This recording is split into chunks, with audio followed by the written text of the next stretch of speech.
Welcome to Wind Down and Focus. We are Annette and Christina, photographers with over 15 years of experience in portraits, branding, and senior sessions. We're here to share everything we've learned along the way. We focus on creating genuine, memorable moments through the lens and can't wait to bring you tips, stories, and behind the scenes from our photography journeys. Each episode, we'll chat about photography tips, stories, and fun, all while sipping wine. So grab a glass, sit back, and join us for some casual conversation, laughs, and photography goodness. Let's wind down and focus. Welcome to episode 20, the 5-year photographer versus the 1-year photographer. Yes. We thought this would be an interesting episode, and it is our 20th episode. Yeah. So it's kind of like a little mini milestone. Pretty excited about it. So first, Annette, what do we do? We talk about this delicious wine that I just took a big swig of. Yep, that's right. We came back to a Cabernet Sauvignon. I was thinking in my head, I'm like, we're probably always doing Cabernets. So I went back on our show notes. I'm like, oh, we haven't done one since episode 13. I was like, we're due a Cabernet. So this Cabernet I purchased at either Sam's or Costco, one of them. So it's pretty easy to get a hold of. We've actually had another wine on the podcast from this winery, but this is a different style. This is the 2023 San Simeon Cabernet Sauvignon. The one that we had a few episodes back, maybe like episode 14, 15, 16, something around there. It was their Pinot Noir. So this is from the Central Coast of California, San Luis Obispo County in Paso Robles, which I always like to say is my favorite area in California to drink wine from. Pricing on this, if you go to the Vino, it's going for about $24, $24.99, I think it actually said. But we got it from Sam's and or Costco for $17.99, so about $19 a bottle after tax. So it's a very good cab for under $20, I feel like. Yeah, no, I like it. That was very good. Yeah. So if you love Cabernet that makes an entrance, the 2023 San Simeon Cabernet from Paso Robles definitely knows how to introduce itself. Right away, you're greeted with aromas of ripe blackberry, plum, layered with warm baking spices, a hint of vanilla, and just a touch of cocoa. What did you think? What did you smell when you smelled it? That's what you're supposed to smell. I smelled the berries for sure and the spices, and then I tasted the berries and the spices. Yep, I did the same. When you take the first sip, it feels plush and generous without being too heavy. I think of a dark fruit wrapped in soft tannins, with a smooth, polished finish that lingers just long enough to make you want another taste. Yeah. It's definitely, in terms of the cab world, it's more of an easier drinking cab versus very, very like dry. It's not as dry as cabs could be. You know what I mean? It was, yeah, no, it is. Really it's chewy. very smooth. It's not like really chewy. It's a smooth cab. And I don't feel like the tannins, I don't feel like those are as strong. Yeah. Like it's smooth. Yeah. And we just did munchies that I had on hand. Mm-hmm. So we kind of did some cheap cheese munchies. cheap, saltine crackers at the Colby Cheese, which so was hectic and, kind of getting food prepared. And who doesn't have that on hand? I always have that because my kids, well, they're grown, but they still love saltine crackers and Colby Cheese. So we always have that. Club crackers. Oh, I'm a big club. Yeah, I'm a saltine one because I like more of the salty than the sweet. The club has like the more buttery taste to it. Yeah, they do. Yeah. Yep. Awesome. But they're sweeter. They're a little bit sweeter. Oh, are they? Mm-hmm. That could be why I like them too. That's why you like them. Yeah. They're sweet and salty and buttery. So Paso Robles is a region that Cabernet lovers tend to get excited about, and for good reason. Because I agree. The area is known for its dramatic temperature swings, warm sunny days followed by much cooler nights, which helps the grapes ripen beautifully while still holding in their structure and balance. The result is often wines that are bold but not overbearing, like we just said. Yeah. Flavorful yet refined. It's a region that has quietly evolved into one of California's standout spots for serious red wines. Yep, agree. Yeah. So the winery itself, San Simeon, is part of the Riboli family winemaking legacy, a family that has been making wine in California for generations. Their Paso Robles vineyards are rooted in limestone-rich soils, which many believe add both character and depth to their finished wines. Perfect. Yeah, it was perfect wine. So that is our wine, everybody. On to the episode. Yes. This episode isn't about putting anyone ahead or behind. It's about understanding the difference that time, experience, and repetition make in photography. Yes, we are talking about what actually changes between year 1 and year 5 beyond talent, gear, and Instagram growth. Yes. We all go through all those different Mhm. years. I'm on year 18 plus. I Mhm. mean, the business wise anyway. Right. But you start out and there's such a difference between year 1 and year 5. Yes. 5 is the big milestone. And I think 5 is a milestone for just small businesses in general, right? Yes. They say if you can hit year 5, then. Right. Because a lot of people give up too soon. You gotta, there's going to be roadblocks. There's going to be, self-doubt, competition, all that stuff. You have to work past it, get past it, and get to that year 5. That's right. That's right. So the big misconception, a lot of photographers hit year 1 and they think, why am I not booking like them? Why does my work still feel inconsistent? Am I doing something wrong? The truth is, most people you admire didn't get there faster. They just stayed longer, as we just said. Mm-hmm. Social media hides the messy middle, the mistakes, and the years of figuring things out. I mean, if you think about it, nobody's going to be posting their worst work on social media. Right. Some still put it on their website, but you're learning. So that doesn't make it faster. But anyways, figuring things out. So like I said, I've been photographing for 18 years, and I just now feel like I am doing my own style, what I need to do.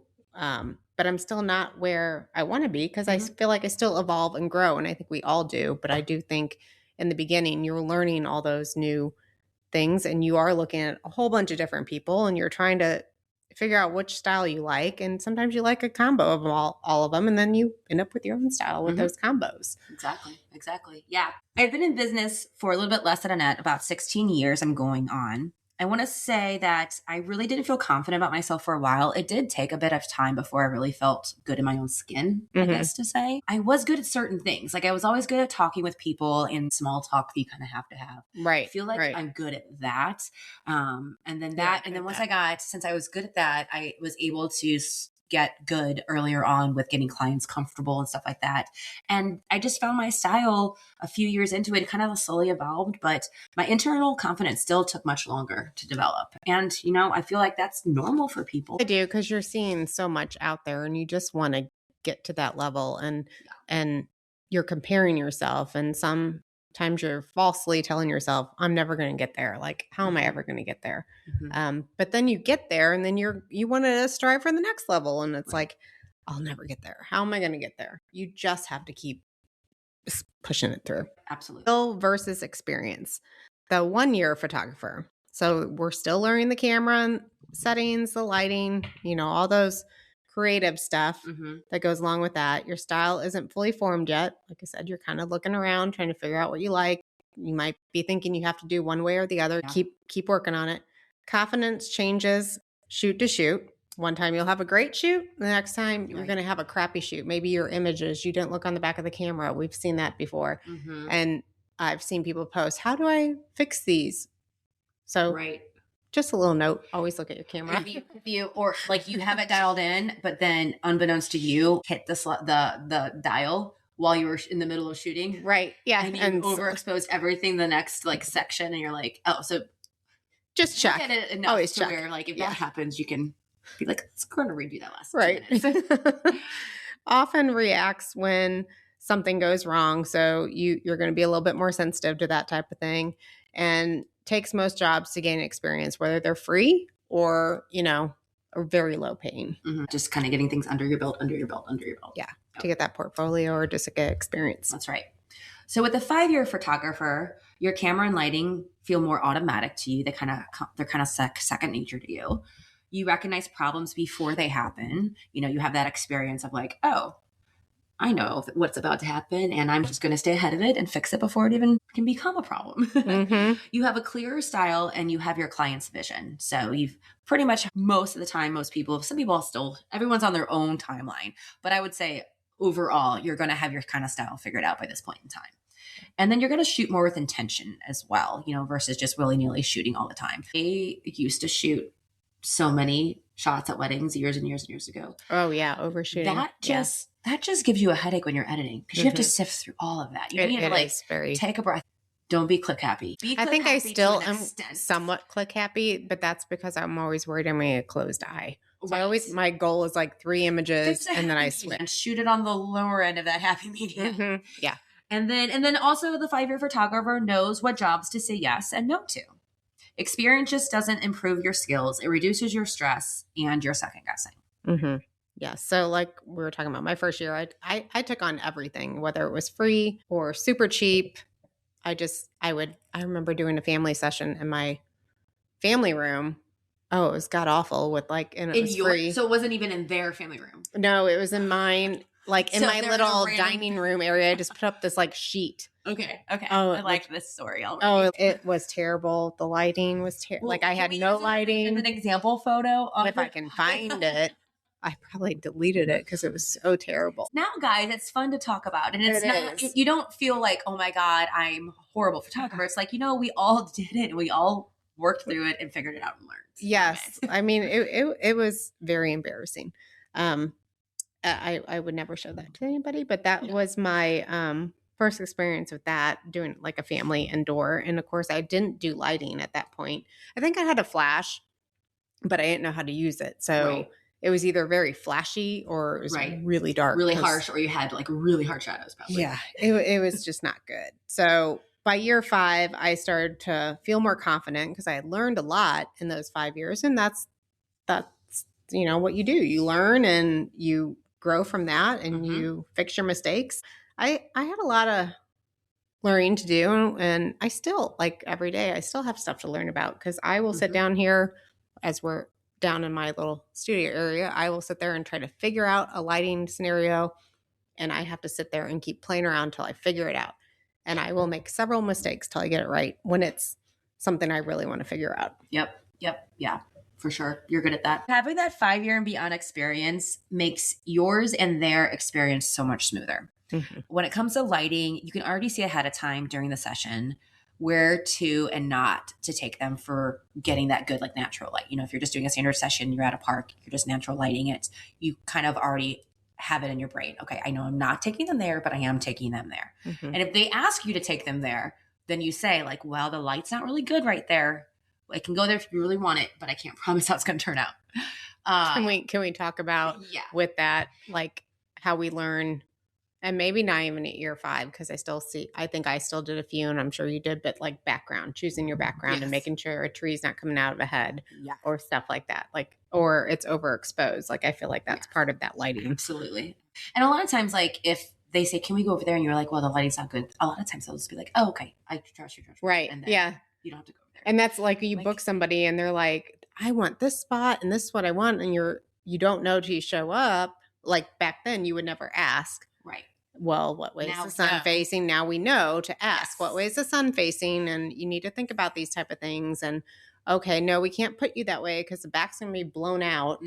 But now you're going to be squinting into the sun. But now that we have learned our lighting skills, we can do that. I remember a pivotal point in my early years where I turned the subject to the sun at their back and I got the most beautiful backlit picture for me at the time. Mm-hmm. And literally fireworks went off my brain. I was like, I just figured it out. Yeah. I just figured it out. And it just took me doing it to realize, why is this wrong? Why is this wrong? And finally it all clicked one day and I it's still in my brain. Don't remember when it was. I don't remember who my client was. I just remember the emotion and the feeling of being like, oh, that's it. I figured it out. I get it. And then also like with the other thing I wanted to say about like 1 year versus 5 year and beyond is the whole problem solving, not just with your camera and your lights, things go wrong, settings go wrong, and being able to figure it out on the fly.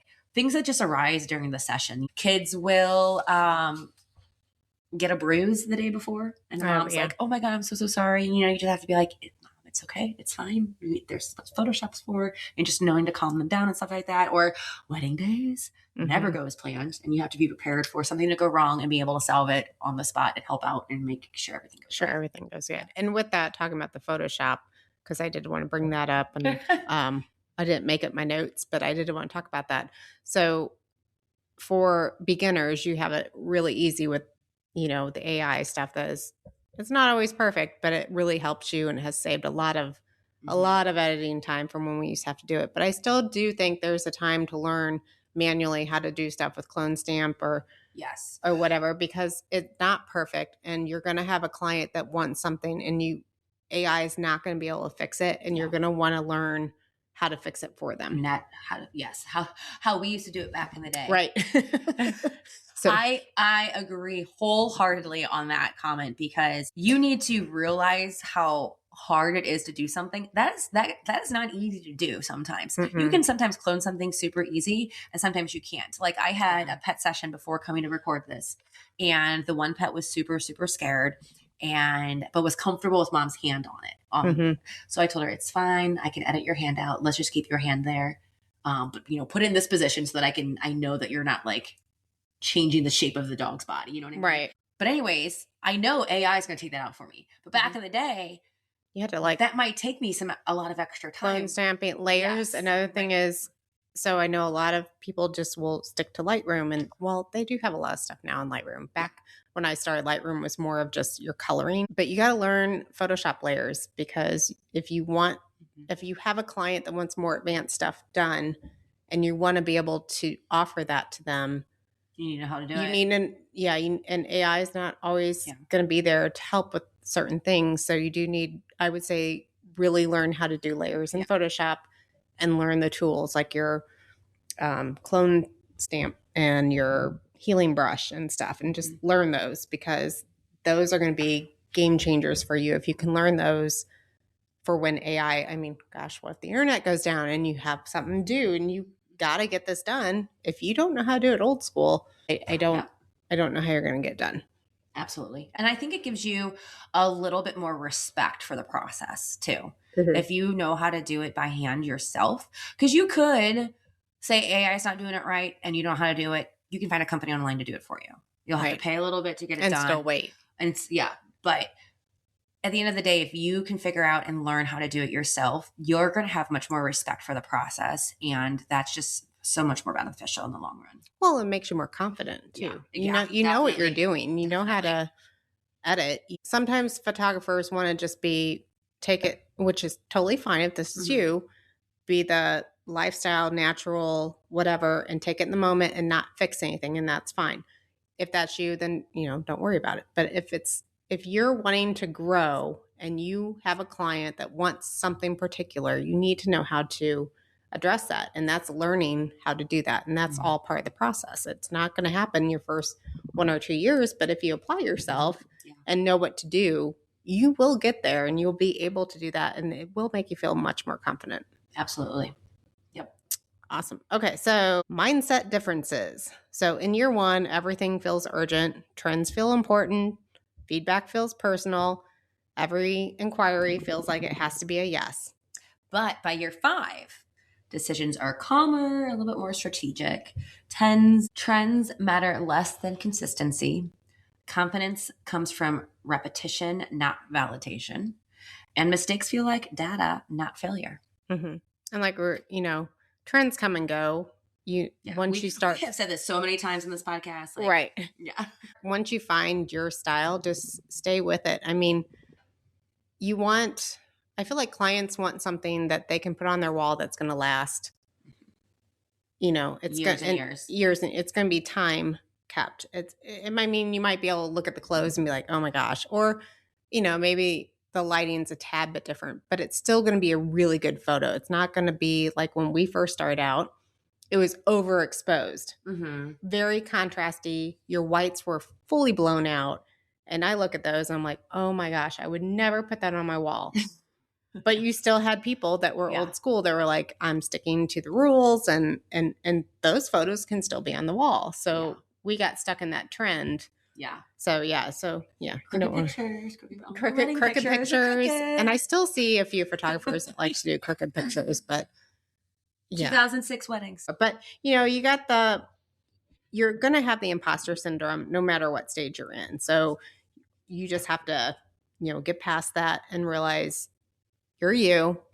Stick to your talent. Just keep learning and growing, and don't let their work make you feel less. Just keep striving to get better. Yep. You'll feel like you have to keep up with everyone the first year, but you don't. And then the negative feedback, we all get negative feedback. Even to this day, you're going to get a client that's not happy with something. So it's just let it go. Be the best you can with the customer service. Roll it off your back. They're not your client. If they didn't like your work, they're not your client. That's right. What I have to say about this part is, yeah, I agree. I do not fall into the trends either. They never last. And a lot of times they're never something I like either. You know, I'll do the fun trends at Christmas with my pets, where it's like, you know, put ornaments around them or put their head through wrapping paper. Those are just fun one-off things. But like the actual like full-on like shooting, we always say shooting orange. But because that's one of our least favorite ones. Recently we heard that blurry and dark and grainy was the trend for high school seniors. Dark and grainy. Yeah, that sounds like an underlit film camera. I just don't like, I don't know. So I don't, again, if that's what you want your style to be, but I don't think you should follow the trends. Yeah. I like to stick to my guns, and I keep doing the same formula that I know works for me. And then going back to the whole mistake thing, always learn from your mistakes and be a big girl. Own them when they do happen. Don't just, you know, push off to somebody else. It bothers me so much when people can't accept their own mistakes. Yeah. If you made a mistake, it's not a big deal. Don't, you know, just be like, I am so sorry. Let me fix We're it. all human. We're all going to make a mistake. I mean, just don't miss the wedding kiss. But right. Other than that, you're good. I think one time they pecked so freaking quickly. I was like, I don't know if I can admit that. What do I do? I'm like, I guess I just make them stand up there again after the ceremony's over. I think I might have done that once because I was like, I got it, but like literally was like, boop. I was like, what the hell? That was the quickest kiss ever. I had a ceremony where the kiss wasn't even where it was supposed to be, and I was really thrown off guard. Yep. And I was doing, my backup girl, thankfully, was at the end of the aisle, and I was around the side. And I'm like, are you kidding me? Where did this come from? Yeah. And here again, we're talking learning experience. This was probably my second year into shooting weddings, and didn't think to ask the bride and groom what their timeline was of their ceremony. Right. And so after that was a lesson learned. I need to have the timeline of your ceremony. Right. Yeah. You know, again, well, you learn. Especially with full Catholic mass ceremonies, sometimes the priest will do it whenever he wants to do it, for the most part. And so I'm always telling my husband, I'm like, I think this was Catholic. Yeah. If we, for whatever reason, didn't ask or what have you, I'll just tell him like, you just be ready A, B, C, and D times, because it can happen these 3 different times. Yeah. It can happen right after the vows. It can happen right after communion. It can happen after he gives the final blessing. Yeah. Any of those 3 times. So that, again, we're talking about learning your lesson. I learned my lesson, but thankfully my backup girl was back there. She got it. Our next section is business awareness. This is where the biggest shift often happens. For year 1, pricing based on fear. Oh, yes. Marketing might feel a little scattered because you're not quite sure what to do. You might be saying yes to everything. And you're just learning your business through trial and error at this point. Yes. And then you got your year 5, where your pricing is based on your experience and data, which, you know, you're still learning, but you have more experience at that point. You're clearer with your marketing focus. You kind of at that point have realized who your target audience is, maybe, or you've learned your style. You're setting those stronger boundaries. Maybe you only want to shoot certain days of the weeks or certain clients or certain genres, and systems that support sustainability. So you're learning all that stuff. Most photographers don't fail because of talent. They burn out from lack of systems. Yeah, that's very true. Yeah. You need to make it easier on yourself. I heard this the other day, and I can't tell you where I heard it from. Your greatest photographers are not your most successful ones. And by that, I mean they are not making all the money and all the stuff. And it's kind of because they're burning the candle both ends. Right. Or they just don't know a lot about business or whatever. Okay. So as you continue to be confident and grow, you realize that your time and skill is worth something. So you have to see your own value and then start pricing for it. You're not going to be your top tier. You're not going to be your 1 year anymore. But start gradually growing that up. It not only helps you because your time and talent are worth something, but you're helping the industry as well. You want this to be a career. You want this to bring in money so that you can provide for your family or whatever. If we just keep staying in that 1 year and these really low prices, the whole industry is not going to grow. And that's, I agree. We need to grow, and we want all of us. We want photographers to have this as a job to provide for their family. But we can't do that if we're doing it as a hobby income. When it comes to the whole marketing portion of this, I had a hard time kind of figuring out what marketing I wanted, what marketing I didn't want, what I liked, what I didn't like. So it took me a lot of trial and error for me. Spent a lot of money on Facebook ads in the process. Oh, yes. And for me personally, to me, it's like, I just want to get on Google. If I can get on Google, I can get people to my site and I get them to reach out to me. So at the end of the day, that's my personal main focus is Google. Well, with that, I'm going to inject with that is you got to think of who your target audience is as well. Are they on Google? Right. So usually parents or older people are like, not older, but anyone maybe 20 and up are going to be on Google. Yeah. Anybody lower, like your teens, if you're a senior photographer, are going to be on Instagram or TikTok. True. So, very true. Yeah. Think about all that kind of stuff. Marketing can be hard for a lot of people. I mean, that's why it's a degree in college to have. Yes. But there's a lot of classes out there that you can take specifically geared towards photographers, and these conferences that Annette and I go to on a regular basis. They keep up to date. They always have a marketing class, and they're up to date with the most current marketing that's working right now for photographers, because it always changes on social media. It is. Well, social media changes monthly, I feel like. I mean, it really is. You have to keep up with it, and it is hard. You will burn at both ends unless you have a nice little income that can pay for somebody to do it for you. But most of us, especially if you're still trying to get there, you can't afford it. Or like me, I just like too much control. I have a hard time letting go of control. So I like to control it all myself. So I do it all myself. And that it does end up getting a lot of times. Yeah, it can be. So our turning point, somewhere between year 1 and year 5, the chaos becomes calmer, confidence becomes quieter, boundaries get stronger, and you stop trying to be everything to everyone. This is usually when photography starts to feel like a business and not just your side hustle. Right. Yes. I would say year 5, I was more confident, but I was fearful of the camera lighting. So I ended up forcing myself out of my comfort zone to go to all these conferences and go to these classes. And I would spend so much time watching endless amounts of videos online, especially during COVID. I really stacked up during COVID. Annette is a video queen. I lose my attention span. She'll be like, I listen to 15 videos a day or something crazy. I will. I'll spend hours. And I'm like, oh, I'm lucky if I can get through one.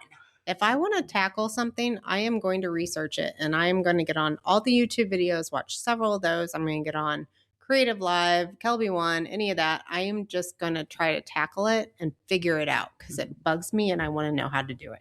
I don't want to wait. I'm one that if I have something in my mind, I'm going to figure out how to do it then and now. Yeah. And that's how I approach it. I really think, as you get past, just keep learning and growing and, setting those boundaries. And I mean, you only get more confident, especially if you keep like I'm doing, like get on, learn this stuff. And then you're like, well, I got that down. What's next? Bring it to me. Yep. And let's see. Yep. I don't really remember when the shift happened for me, but I remember it happening. I just remembered I just kind of stopped being as nervous, and you stopping. See, I still get nervous before every shoot. Certain things. It depends. So if I know what I'm doing, but I still get nervous. It ebbs and flows. If it's something I haven't done, I'll definitely get nervous. Mm-hmm. Like I had an attorney session recently that wanted something a little bit different than I typically do. So I was a little nervous for that one. I just made sure I did my research beforehand, and I really talked with her to make sure I knew the vibe she was going for. So I guess I figured out a way that if I'm going to be nervous, how to work through it. Good. you know, which is follow her on that because I'm racer. always nervous and I know what I'm doing when I go to do it, but I still get nervous. What if? And she always does a great job, guys. What she if always brings it up. I can't get creative that day? What if I don't know? I get all these what ifs in my head. Yeah, we all get in our head, but yeah, there was a turning point where I kind of stopped getting quite as nervous. Like I remember earlier weddings, every single wedding, the drive there, I had so many butterflies in my stomach, I thought I was going to puke. And then actually the wedding is fine. Oh my God, right? And then like now I go to weddings and the only time I start to feel that way is if I know it's a jam-packed day where I'm like going to get no rest or no pee breaks or no drink breaks. Then I'm like, oh my God, this day's going to be insanely crazy. But otherwise, yeah. They used to come with like a stack of Pinterest photos. I'm like, oh geez, how are we going to do this?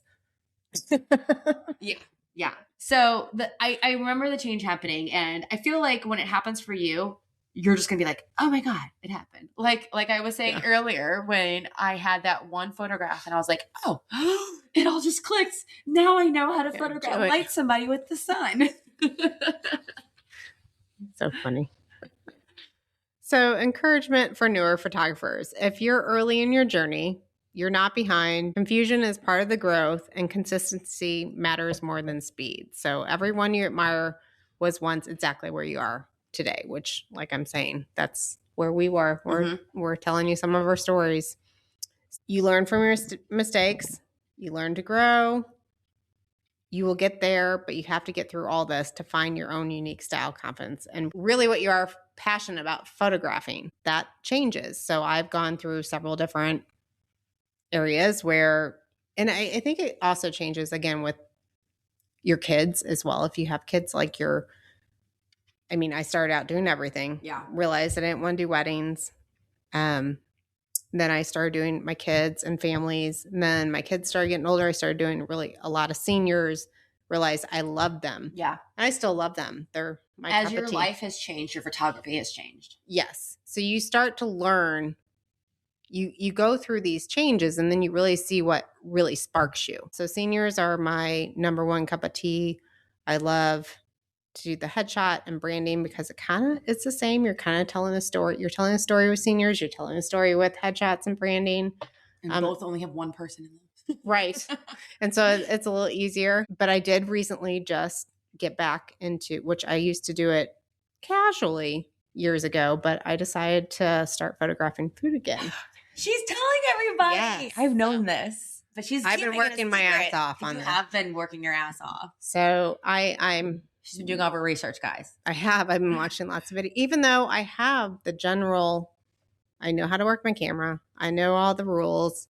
I know my lighting. Right. There's still different techniques when it comes from a person to a product or a drink or food. And so just trying to learn all that. I'm doing my own mistakes right now, but I am spending hours just down in my basement, chucking it away, watching videos. So you guys should see our text message string.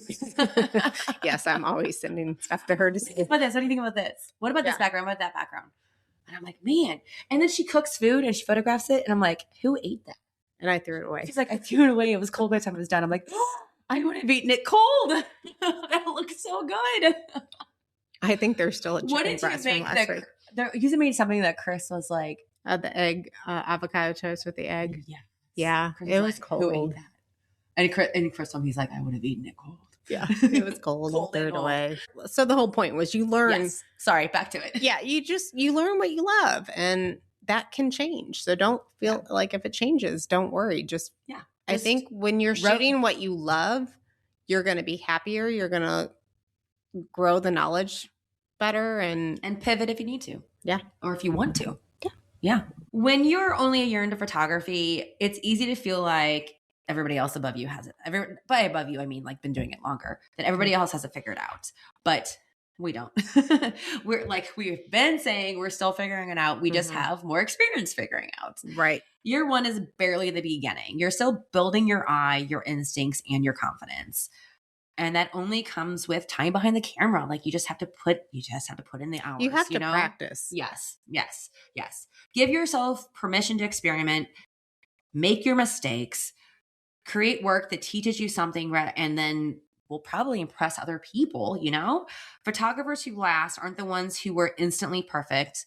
I think they're the ones that just stay more curious and they keep shooting and we just refuse to quit. Mhm. If you're still showing up every day and you're still learning and you're still caring this much after a year, you're on the right track and you're set to do it right. Right. Yeah. Yeah. I agree. Absolutely. 100%. So that's kind of brings us to the end. Here's our takeaways from the entire podcast. You know, after listening to this all, here's what we want you to take home. Time and repetition matter more than talent. Your confidence comes from experience and not by comparing yourself. Mm-hmm. Growth is not linear, and that is normal. Okay. So just don't beat yourself up about that. 5 years will pass whether you rush or you don't rush. So, you know, time will go by and before you know it, it'll be 5 years. Oh, honestly. yeah. It goes fast. And sustainable businesses are built slowly. It Mhm. takes time. You have to be patient. Agree. Yep. Yes. So ask yourself, where am I right now? And what does my next year need from me?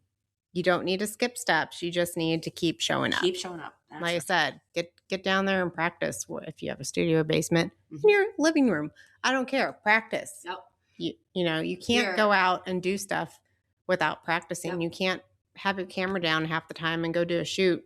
If you're a pet photographer, grab all your friends' dogs, photograph them, cats, whatever you like. Yeah. If you're wanting to do babies, find Reach out. find some friends that are having babies or friends of friends that are having babies, you know? Yeah. Just Or be post- careful holding them if it's your first time. Well, yeah. Maybe look into some of that stuff, but do what I do. Like I said, do some research, get Yeah. on, watch some videos, but Yeah. then don't just watch them, apply them. Yes. You have to take what you're learning through watching and apply it. Otherwise, you're not working that muscle per se. Right. You know, it Yes. would be like me looking how to work out And not working out. and not working out, which that would be awesome if it worked. But it doesn't work that way. No. So you have to actually put it into practice. That's right. All right, everybody. Yes. Happy episode 20. Yep. We will see you next time. Oh, wait. Yeah. We'll be at a conference. We'll be at Sync again. Yes. And if you haven't checked it out, like we said, check it out for next year because I think it's probably a little too late now since Yeah. it's next week. But look at Shutterfest. Shutterfest coming to St. Louis. Yep. We're doing that. That's in April. Is it early or mid? I can't remember. It's early or right mid. after or not Thanksgiving. It's right after Easter. Easter. So yeah, look into Shutterfest, which is in St. Louis, Missouri, and you can see us. Yeah. Look into Sync for next year. They always announce it at the end of this one. Right. And they are seniors only. So, but you Yes. can still, now guys, you can still go to a conference and take away stuff. Exactly. If you're not fully that photographer. Right. But don't invest if you're not doing seniors. But Shutterfest is the whole gamut, Mhm. everything. So Yeah. Find a conference, go to it. Yeah. We'll see you Learn guys. and grow. We'll talk to you guys from Sync. Yes. All right. Cheers. Cheers. And that's a wrap for today's episode of Wind Down and Focus. We hope you had as much fun as we did. Don't forget to subscribe so you never miss an episode full of photography tips, stories, and of course, some laughs. Thanks for hanging out with us, and remember, whether you're behind the lens or in front of it, keep having fun and capturing those unforgettable moments. Catch you next time as we sit, chat, and focus on what makes photography awesome. Before we go, can you do us a small favor? Go online right now and share this episode with one friend who you think will love it. And while you're at it, we'd love for you to leave us a review. It really helps us reach more photographers like you. Also, don't forget to check out the show notes. We've got a free guide waiting for you when you subscribe. It's called 5 Ways to Get More Photography Clients, and it's packed with actionable tips to help you grow your business. Thanks for being here, and we'll see you next time on Wind Down and Focus.